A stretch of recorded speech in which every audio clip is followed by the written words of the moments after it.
Happy birthday to me. Happy birthday to me. Happy birthday, happy birthday.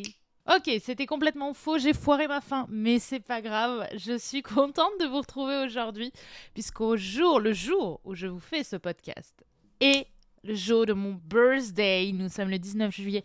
Et oui, je suis complètement en retard dans l'enregistrement de mes podcasts, mais c'est pas grave, normalement je travaille pas le jour de mon anniversaire, mais là je me suis dit finalement que c'était la bonne journée pour vous enregistrer ce fameux podcast des 5 apprentissages de ma 28e année. Si vous ne le savez pas, justement, chaque année, je vous publie un podcast le jour de mon anniversaire ou autour de mon anniversaire pour vous partager mes enseignements, mes apprentissages de l'année. Je fête officiellement le 19 juillet mes 28 ans, donc j'entame ma 29e année. Vous savez, il y a toujours une année d'écart quand on parle comme ça. Et l'idée, c'est de revenir sur les 5 grands enseignements de mon année. D'ailleurs, si ça vous intéresse, vous avez également le podcast de l'année de ma 28e année et l'année également de ma 27e année que vous pouvez retrouver sur cette chaîne de podcast ou même avant d'ailleurs sur ma chaîne YouTube. Comme quoi, on arrive à faire des trucs assez sympas, peu importe le format. Et je suis hyper heureuse parce que cette année, certains l'ont vu notamment sur Instagram, ça a été une année vraiment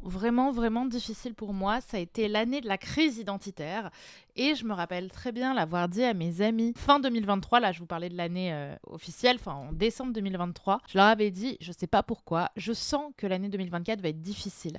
L'année 2023 a été tellement exceptionnelle en termes d'épanouissement, en termes de pro, en termes d'atteinte d'objectifs, etc., que je sentais que le vent allait tourner, que le cycle allait changer.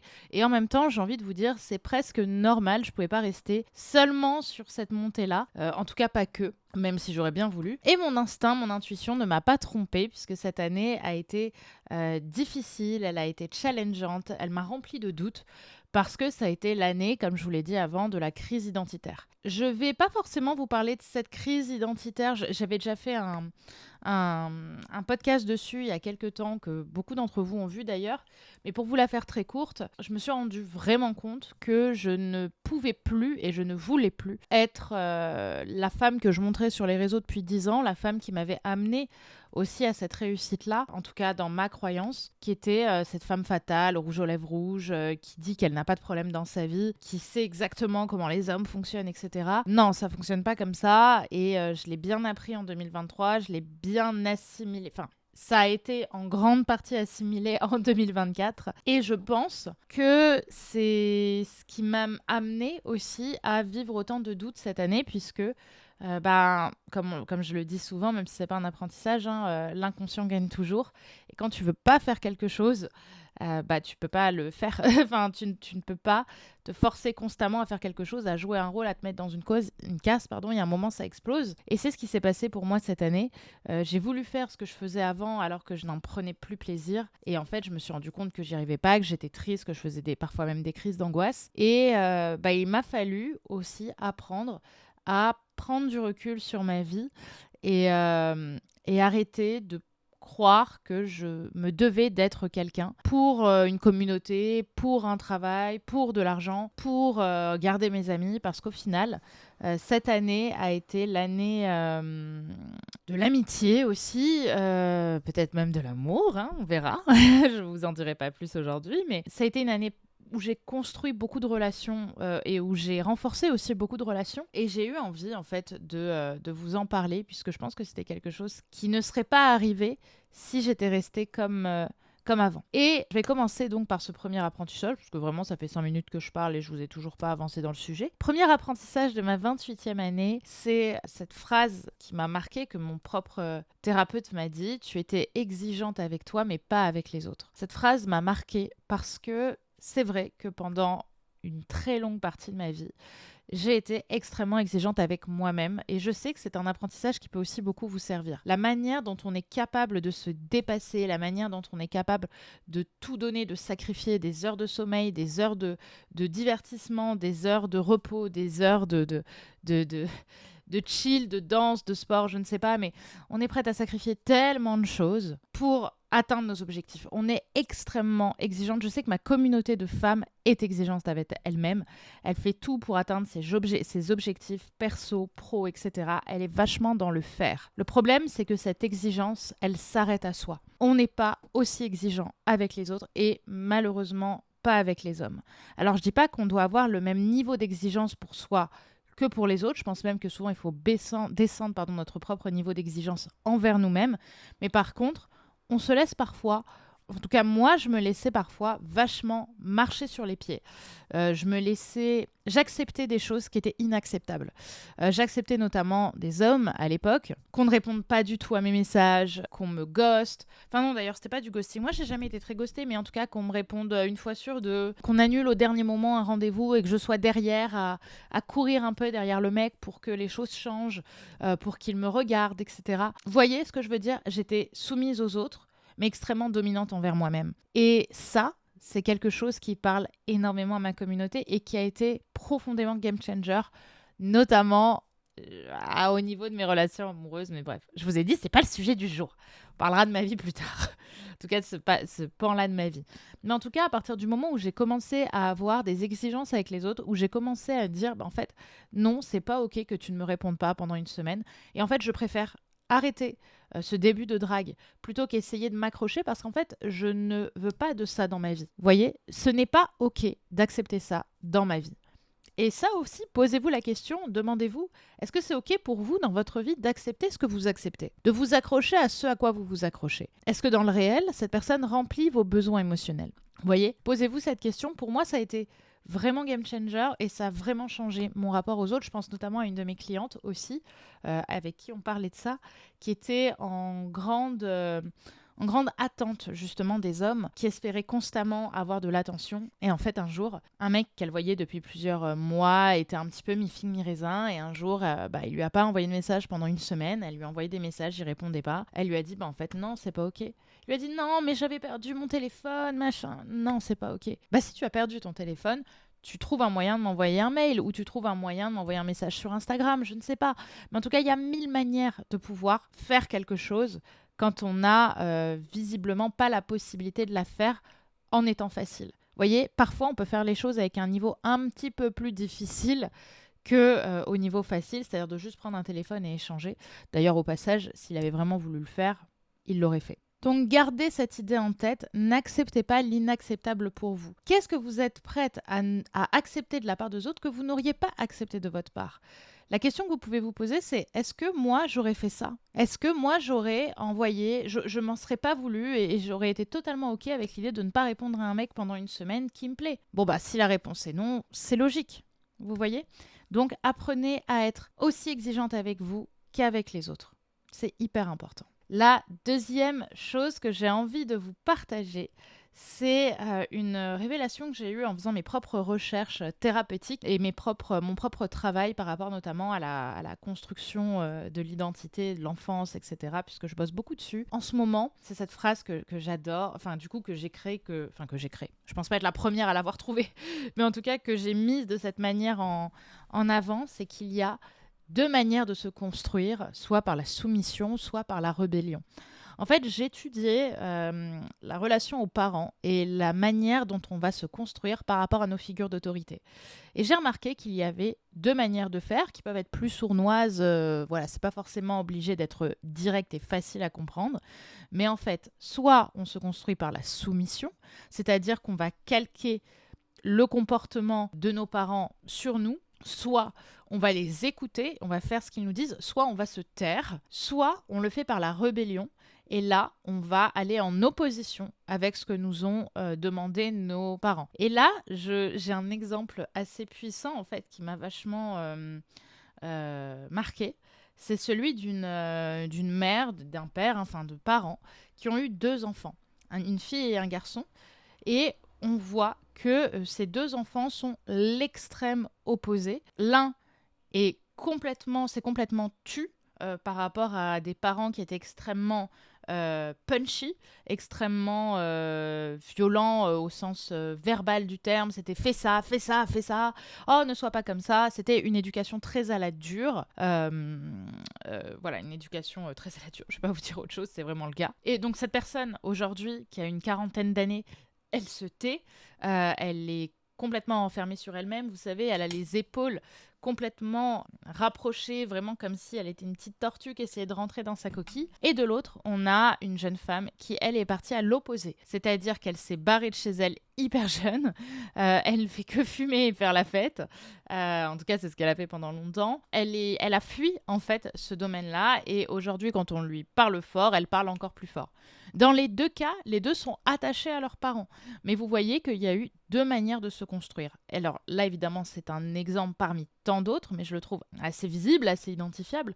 Mais en fait, on se rend compte, et je vous invite à le faire aussi, que vous vous êtes peut-être construit, soit en vous soumettant un peu à l'éducation de vos parents, en étant soit comme eux, soit en vous taisant complètement, soit en leur obéissant, soit par la rébellion, c'est-à-dire en allant en opposition avec les valeurs transmises ou avec l'autorité donnée. C'est-à-dire que vous êtes en colère, vous êtes parti, vous avez fait tout ce que vos parents ne vous avaient pas dit de faire, etc., etc. Donc je vous invite à vous demander comment est-ce que vous vous êtes construit. Je le précise, évidemment, c'est quelque chose qui se travaille derrière en thérapie. Moi, je le fais et j'accompagne des personnes, évidemment, à le faire, à trouver ensuite son identité. Parce qu'on peut se construire en soumission ou en rébellion. D'ailleurs, en vérité, la rébellion est une forme de soumission. C'est juste qu'on va avoir un profil qui ne veut pas le voir pleinement dans les yeux, puisqu'on attend la reconnaissance de l'autre, puisqu'on l'emmerde. Mais l'idée, en fait, est de comprendre quels sont nos choix et de ne pas faire les choix de nos parents. C'est ce qu'on va appeler, il me semble de mémoire, l'introjection, c'est-à-dire je ne veux plus que ce soit mes parents qui parlent à travers moi, mais moi-même. Et ça, c'est comment est-ce que je peux me trouver, comment est-ce que je peux me définir moi aujourd'hui. Et ça, c'est un travail qui se fait en thérapie puisque c'est un long chemin de vie, puisqu'on remet en cause 20, 30, 40 ans, 60 ans, 70 ans de vie. Donc, je vous invite à vous interroger là-dessus et à vous demander comment est-ce que vous vous êtes construit. Est-ce que vous avez copié ce qu'on vous avait demandé ou est-ce que, au contraire, vous vous êtes rebellé? C'est aussi très puissant à voir chez ses partenaires. Est-ce que, par rapport à vos partenaires, vous avez des personnes qui correspondent à vos parents, à tout ce que vos parents ont toujours voulu pour vous? Ou est-ce que, à l'inverse, vous êtes en rébellion et vous avez choisi l'opposé de ce que vos parents vous ont demandé parce que vous voulez les emmerder? Voilà, entre guillemets. Voilà un petit peu cette manière de se construire. Évidemment, c'est plus complexe que ça. Comme je vous l'ai dit, c'est pas forcément direct. Il y a des personnes à qui ça va tout de suite parler. Il y a des personnes à qui c'est beaucoup plus flou. Je pourrais vous faire un épisode de podcast juste là-dessus. Vous me direz si ça vous intéresse. Troisième enseignement de cette année qui me marque aussi beaucoup, que j'ai vu au fait autour de moi cette année, c'est qu'on ne peut pas attendre de quelqu'un qu'il soit différent de qui il est. Ça peut sembler tout bête, et pourtant, ça existe. Alors, ça peut sembler tout bête, et pourtant, c'est bien présent. Parfois, on va attendre de quelqu'un qu'il ait le comportement qui confirme l'histoire qu'on se raconte de nous, et pas qui il est vraiment dans le réel. Par exemple, on ne peut pas attendre d'une personne mystérieuse, d'une personne éloignée, d'une personne associable, qu'elle soit tout à fait présente pour nous, de la manière dont on a besoin d'être présent, dont on a besoin d'avoir la présence des autres, d'avoir de l'affection, d'avoir du soutien physique et moral quand on a un challenge. C'est quelque chose de très vif qu'on voit finalement très rarement dans nos relations. C'est qu'on ne peut pas attendre des autres quelque chose qui n'est pas ce qu'ils sont. Sauf s'ils ont cette volonté d'avancer, à ce moment-là, on fait une thérapie ensemble, blablabla. Mais dans l'idée, par exemple, prenons les parents parfois, ou prenons notre compagnon, ou la personne qu'on aime, même si l'amour n'est pas réciproque. Parfois, et d'ailleurs c'est souvent le cas quand l'amour n'est pas réciproque, on va idéaliser l'autre. On va le mettre sur un piédestal en se disant « mais il est tellement bien, il est tellement comme ci, il est tellement comme ça ». On va idéaliser ses défauts aussi en se disant « waouh, c'est un mec qui parle pas trop de ses sentiments, mais quand il va commencer à m'en parler, ça va être hyper intense parce qu'avec moi, ce sera différent des autres, blablabla. Bla, bla, bla, bla. » Alors que dans le réel, cette personne ne va pas vous donner ça, puisque dans le réel, cette personne ne peut être que qui elle est. Vous comprenez? Et même si cette personne fait des efforts, ce ne sera rarement à la hauteur de l'histoire que vous vous racontez. Donc, n'attendez pas de quelqu'un qu'il soit différent de qui il est. D'ailleurs, souvent, ça nous met en position de victime derrière, puisqu'on se sent trahi par l'autre, alors que l'autre ne nous a rien demandé. Voilà. pour le point du jour. Quatrième axe, quatrième apprentissage aussi de cette 28e année, les personnes qui te dérangent seront toujours celles qui incarnent ce que tu ne t'autorises pas à incarner. Alors celle-ci, je vais vous la redire parce qu'elle n'est pas forcément facile à comprendre. Les personnes qui te dérangent seront toujours celles qui incarnent ce que tu ne t'autorises pas à incarner. En d'autres termes, les personnes qui te saoulent et qui t'agacent sont souvent celles qui ont des défauts ou des comportements qui te sont hyper insécurisants puisque pour toi, être aimé ne correspond pas à être cette personne-là. Je vais vous donner un exemple pour que ce soit plus simple. Si aujourd'hui vous avez autour de vous des personnes qui vous agacent parce que justement elles sont par exemple trop gentilles, ok, ce qu'on appelle trop gentilles, moi vous savez ce que j'en pense, mais on va prendre cet exemple par simplicité. Oh là là, elle est trop gentille, elle est trop gnangnan, machin. Est-ce que toi, tu t'autorises à être trop gentil? Est-ce que pour toi, la gentillesse est une qualité? Est-ce que pour toi, être aimé et être validé passe par le fait de rejeter et de renoncer à cette gentillesse? Est-ce que pour toi, la gentillesse n'est pas justement quelque chose d'extrêmement insécurisant? Si tu as été aimé et tu as été éduqué en te disant tu dois toujours arriver à l'heure où que tu ailles, les personnes qui sont toujours en retard et qui sont aimées et qui puisaient malgré ça vont t'agacer profondément. Puisque dans ta manière de voir les choses, si tu as gardé ça en toi, tu ne peux pas être aimé en étant en retard. Donc tu vas toujours tout faire pour être aimé en étant à l'heure, alors que les personnes qui seront aimées en étant en retard vont t'agacer puisque tu ne vas pas comprendre comment elles peuvent être aimées alors qu'elles ont ça. Voyez? Donc faites une petite liste des personnes qui vous dérangent. Pourquoi est-ce qu'elles vous dérangent? Et demandez-vous si vous vous autorisez à incarner ça. Autre exemple, une personne qui peut s'habiller en se mettant vachement en avant, voire en étant dans une manière de se vêtir qui est dite vulgaire, par exemple. Si cette personne vous agace profondément, vous énerve parce qu'elle est vulgaire, demandez-vous si vous vous autorisez, vous, à faire émerger de vous cette partie-là, justement, de vulgarité. Est-ce que pour vous, la vulgarité, c'est être une salope? Être une salope, c'est être abandonné, par exemple. Et enfin, le cinquième enseignement qui me parle aussi beaucoup parce qu'il a été vraiment notable dans cette année-là, c'est que parfois, il est indispensable de désobéir. Ça va peut-être vous étonner, mais dans mon cas, par exemple, j'ai toujours été très proche de mes parents. J'ai toujours été très soumise, malgré tout, à mes parents. Alors, j'ai fait des choix en rébellion qui leur a cassé les pieds, mais dans les faits, je suis toujours revenue à ce que je voulais et j'ai toujours senti l'ascendant que, notamment, ma maman pouvait avoir sur moi. Encore une fois, je vous le dis parce que c'est important de le répéter, j'ai une relation, je veux dire, dans l'idée, très belle avec mes parents. Personne ne m'a battue, on est proches, on rigole ensemble. C'est juste qu'ils se sont construits comme ça. Vous voyez, on s'est construit comme ça. On va pas revenir sur mon enfance, hein. Mon propre thérapeute a déjà de quoi faire. Mais en tout cas, comprenez bien que quand on est dans cette posture-là, on s'interdit de désobéir à nos parents. Oui, j'ai dit à mes parents, lapsus. À nos parents. On s'interdit parce qu'on se dit, si je désobéis, je vais décevoir. Et c'est vraiment l'idée que j'en avais moi, puisque j'avais très peur, j'étais terrifiée à l'idée de décevoir mes parents. Et pourtant, cette année, c'est ce que je me suis permise de faire, grâce notamment à tout le travail de thérapeutique que j'ai fait avec mon propre thérapeute, donc de vraiment apprendre à désobéir. En fait, quand je dis oui et que mes parents ou ma mère dit non, bah en fait, je dis oui quand même. Parce que quoi que j'en pense, quoi que je sache, quoi que je fasse, je suis aujourd'hui une adulte et je ne suis pas seulement la fille de mes parents. Évidemment qu'il est important de redonner sa fille à sa mère ou de redonner sa fille à son père, mais il est aussi tout aussi important de savoir garder une posture d'adulte. Et donc, la posture d'adulte, c'est de savoir prendre des décisions sans avoir besoin de la validation de ses parents. Évidemment, on peut demander des conseils, parfois, en fonction des relations qu'on a avec nos parents, de leur expertise, etc. Mais c'est savoir décider pour soi et ne pas se soumettre à la décision de nos parents sur des choix qui nous concernent. Et donc, parfois, pour son propre développement personnel, il est important, voire indispensable de désobéir à ses proches, de désobéir à ses figures d'autorité, de désobéir à ses parents. Dans mon cas, j'ai appris cette année à désobéir. J'ai appris à ne plus être une petite fille qui ne voulait pas décevoir sa maman. Parce que quand, notamment, il y a eu cette situation où elle voulait pas que je fasse quelque chose que j'ai fait, je lui ai dit, mais en fait, je ne te laisse pas le choix. Et là, elle m'a répondu, quoi? Tu veux dire que j'ai rien à dire? Je lui ai dit, ouais. Exactement. Et ça, elle s'est sentie bête, je l'ai vu. Alors, je n'étais pas dans sa tête pour savoir ce qui se passait, évidemment. Mais je pense que c'était la première fois que je lui montrais que j'étais une adulte et que je n'étais pas que sa fille. et ça a été complètement game changer. D'ailleurs, gardez-le en tête parce que c'est hyper important de le comprendre. On ne peut pas attendre que nos figures d'autorité valident des choix qui seront insécurisants pour eux, naturellement, quand ils n'en ont pas l'habitude.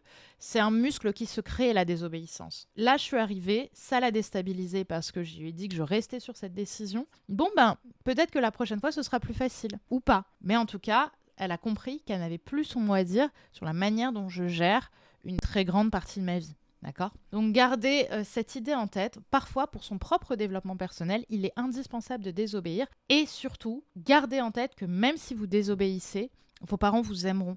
Et vos parents n'auront pas d'autre choix que d'accepter votre décision. C'est juste les rapports de soumission-domination qui s'inversent à cet endroit-là. Mais désobéir ne fera pas de vous de mauvais enfants. Et même, ça fera de vous de bons adultes. Parfois. Donc voilà ce que je voulais vous partager dans ce podcast. Vous avez sûrement entendu que j'ai la voix d'ailleurs qui déraille souvent parce que je suis un peu malade. Je m'en excuse.